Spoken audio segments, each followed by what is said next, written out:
Hello students, our today's class is starts with phase diagrams.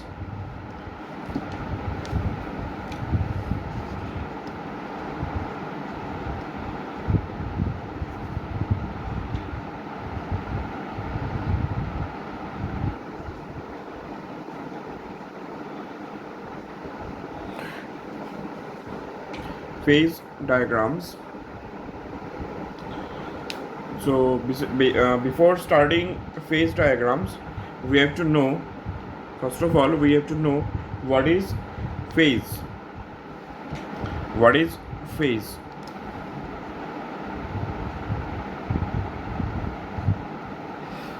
So the classical definition of a phase is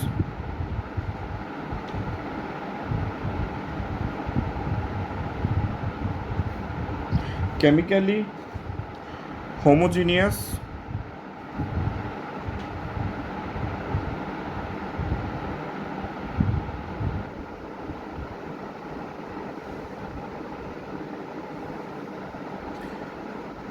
physically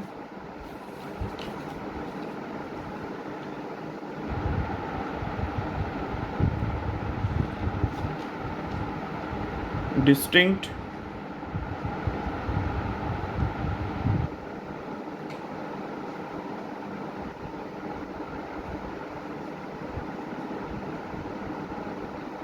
and mechanically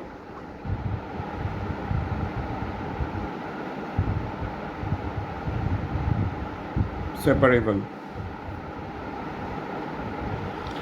So this is the classical definition of a phase. A phase should be chemically homogeneous, physically distinct and mechanically separable.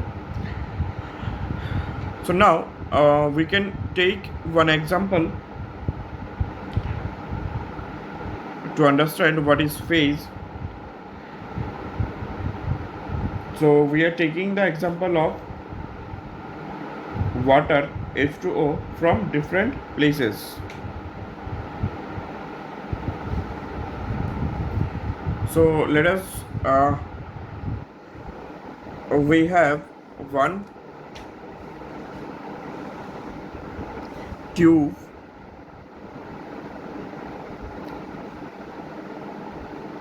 like this. We have one tube, and first of all we are adding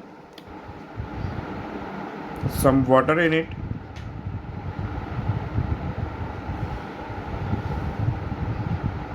Up to this portion, then add some oil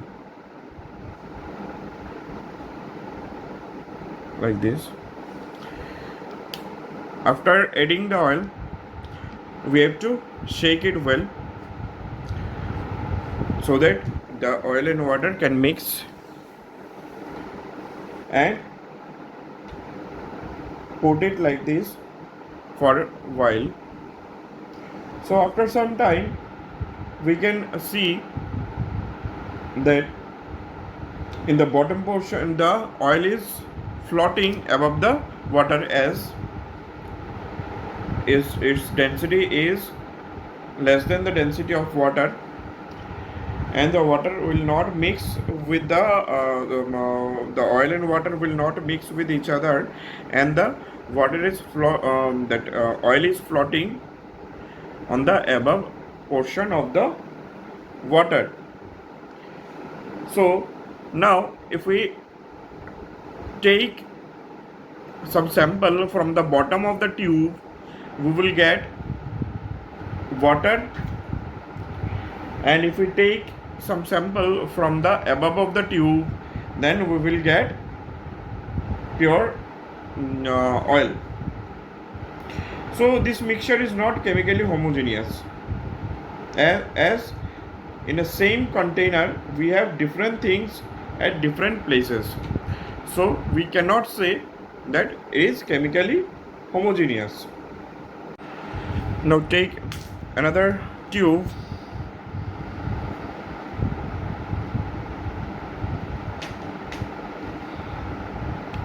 and pour some water.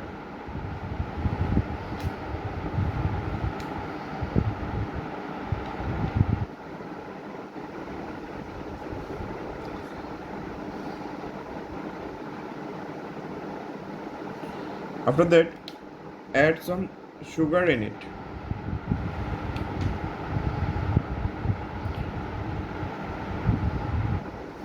Add some sugar in it. Now, after adding the sugar in the water, shake it well to mix the sugar into the water properly. So in that syrup, the whole sugar grains will be dissolved in the water and make a syrup. So here we cannot separate easily this sugar from the water, and this sugar and water now act as a single syrup. After that, if we further add more sugar in the water up to a limit, that sugar will dissolve into the water. That limit is called that saturation point. So after some time, the sugar will not dissolve in the water, it will precipitate to the bottom of the tube. And in this meantime, if you take a sample from the bottom of it, it will be sugar crystal, and if you take from upper part, it will be the syrup. So before that limit, that saturation point, before that point, the syrup was a homogeneous mixture, but after that limit, when we are adding more quantity of sugar in the sugar crystal in that water, and it is not dissolving after that saturation point, then it is a heterogeneous mixture. So after saturation point, it will be homogeneous, and after saturation point, it will be heterogeneous mixture. So this chemical nature of that syrup is depending upon that saturation point. And by adding heat, we can increase the saturation limit of that syrup. Now, what is mechanically separable? Mechanically separable. If we take the example of that water and sugar mixture, that syrup, it is not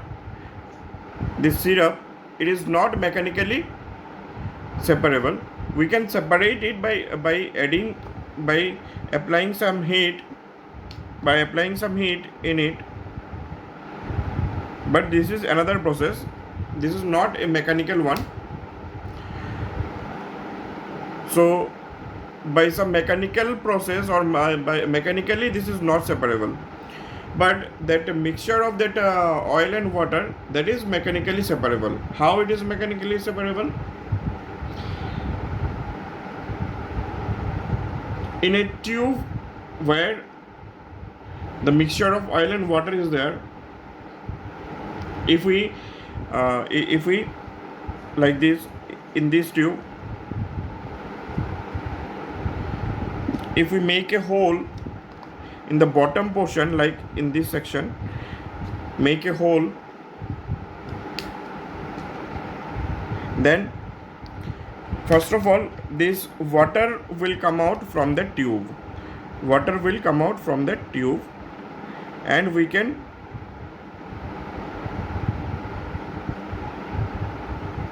we can put this water into, or we can collect this water into a pot, and after that, if we close that point, the oil will be remain in the tube. So by this mechanical process we can separate this oil and water. So this is mechanically separable, so we cannot say this is a single phase, but this is the syrup up to that saturation point. This is not mechanically separable, that's why we cannot that's why we can say this syrup is a single phase. And like the mixture of water and alcohol, if we mix the water, if we mix the alcohol into the water, that mixture we cannot separate them mechanically, and the mixture is done in molecular level. It cannot be mechanically separable. That's why the mixture of oil and water and alcohol is a single phase. So what is the definition of phase? A phase, therefore, is the aggregate of the material wherein the mixing of components occur at the atomic or molecular level. So this is the definition of phase, where the mixture of two or more component has been done at atomic or molecular level.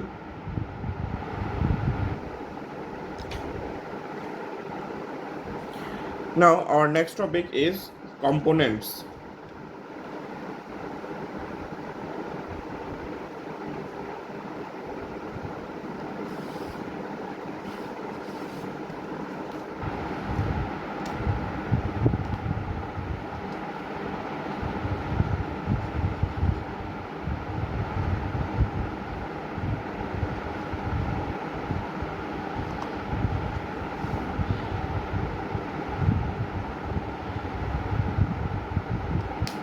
Components. Constituents like that elements, ions or compound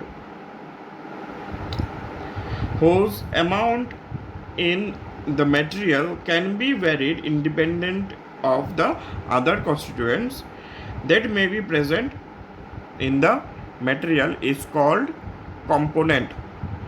Means if we have two or three constituents in a material, and if we can vary the percentage present in the material in that material of this constitute independent of the other constitute, then it is called component. Like we can take the example of water, H2O. So here in water we have two constituents, one is hydrogen, another is oxygen, two constituents. Now we cannot vary these constituents, one is H2, another is O2. Two different constituents we are having in water, hydrogen and oxygen, but we cannot vary these two independently. Like if we make H2O2, it will not be water more, it is another component, H2O2. So we cannot vary the amount of any of these two.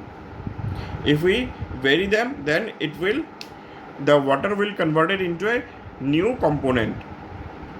So these H2 and O2, these are not component of water. So what is component? Like in this syrup, which is consists of sugar and water, we can vary the amount of sugar in the syrup, and also we can vary the amount of water. Like first of all, we are having 30% of sugar and 70% of water. This is a syrup, and if we make it 35% sugar and 65% water, this is also syrup. If we make it 25% of sugar and 75% of water, this is also a syrup. So we can vary the amount of sugar independent of water, or we can vary the amount of water independent of sugar. So these two are components. These two are components of that syrup. But if we take sugar, which is C12H22O11, three constituents. This is sugar, which is consists of three constituents: carbon, hydrogen and oxygen. But we cannot vary a single component. We cannot vary a single component independently. If we vary any of these constituents, any of the constituents, then it will not be sugar anymore. It will become another type of chemical. So these are not the components. These are not the components of sugar. So I think everybody are clear. Everybody is clear about that component. What is phase and what is component? Component are those constituents which can vary independent of the other components of a material.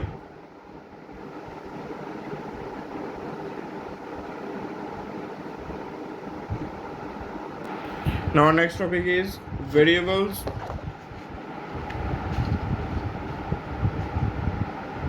Variables of the system.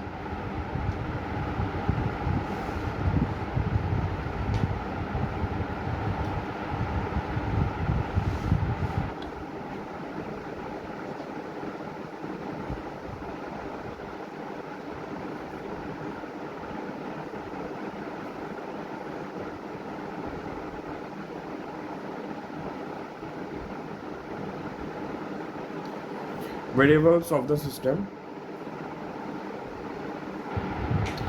There are two types of variables we have. First is thermodynamic variable, and the second one is composition variables. First is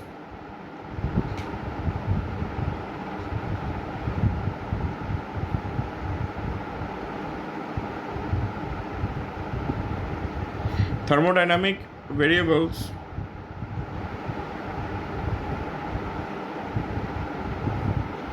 and the second one is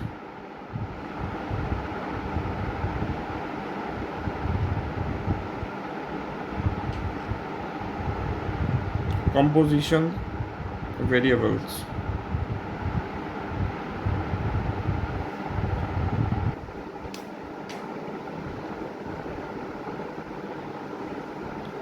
There are two number of thermodynamic variables we have. One is pressure, another is temperature.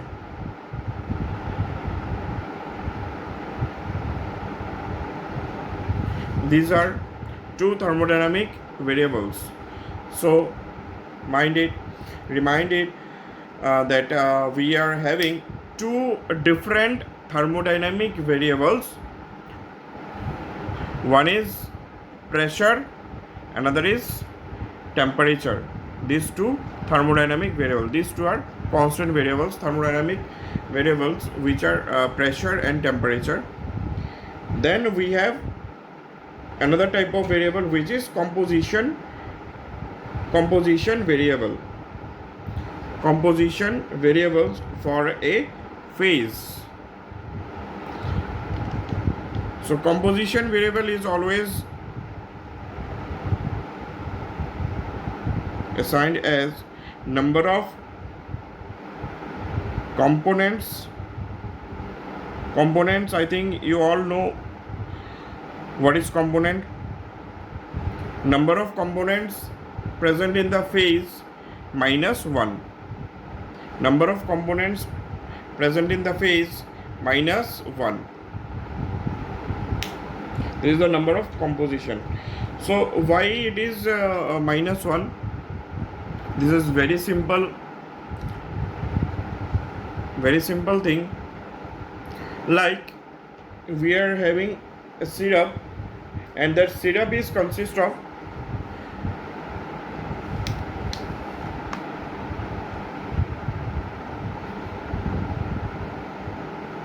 30% of sugar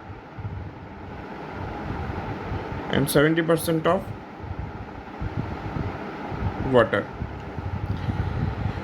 So if we say that a syrup of 30% sugar, then we cannot define the amount of water. Here if we say like this, 30% sugar syrup, then we don't have to say about the amount of water.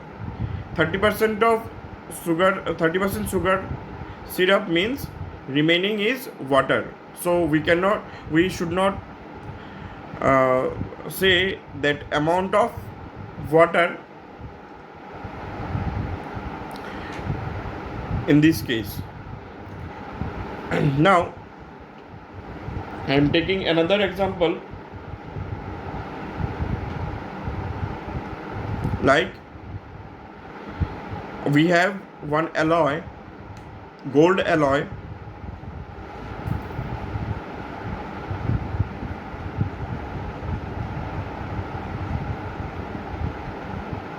In this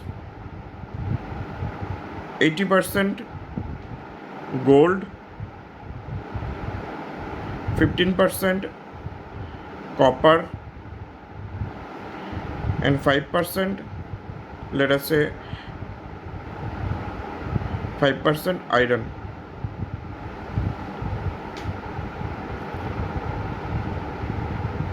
So if we say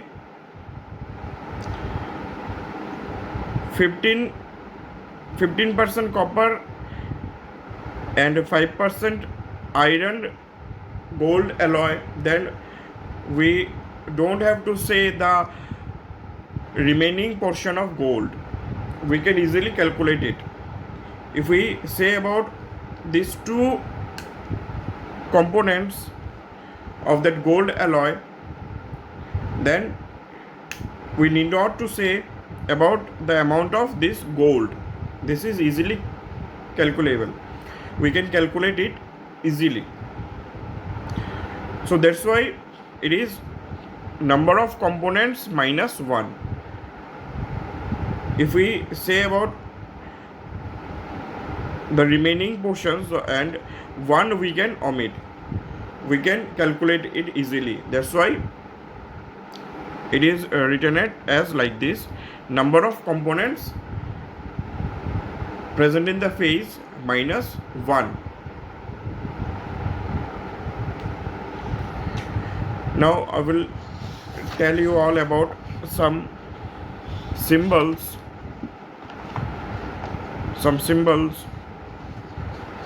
which will be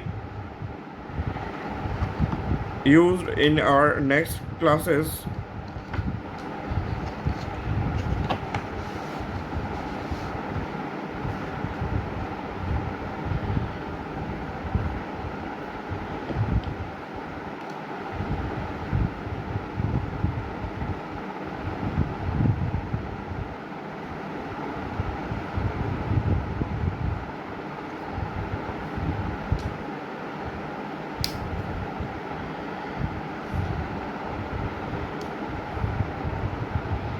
First is C. C is number of components.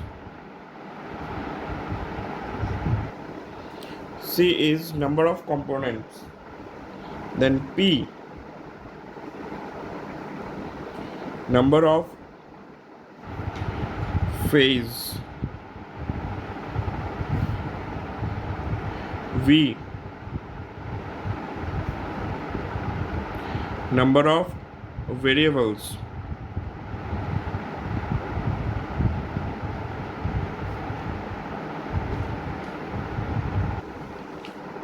Then E,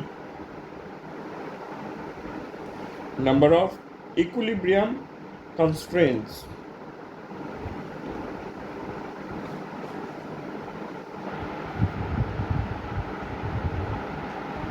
Number of equilibrium constraints.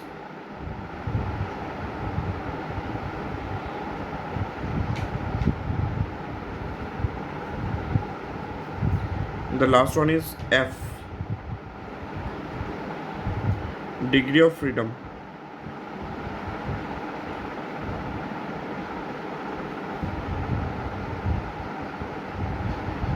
Degree of freedom of the system. So these symbols we will have in our next classes. So we have to remember all these symbols. C is number of components, P is number of phases, V is number of variables. Variables we already talk about this variable. E is number of equilibrium constraints, and F is degree of freedom.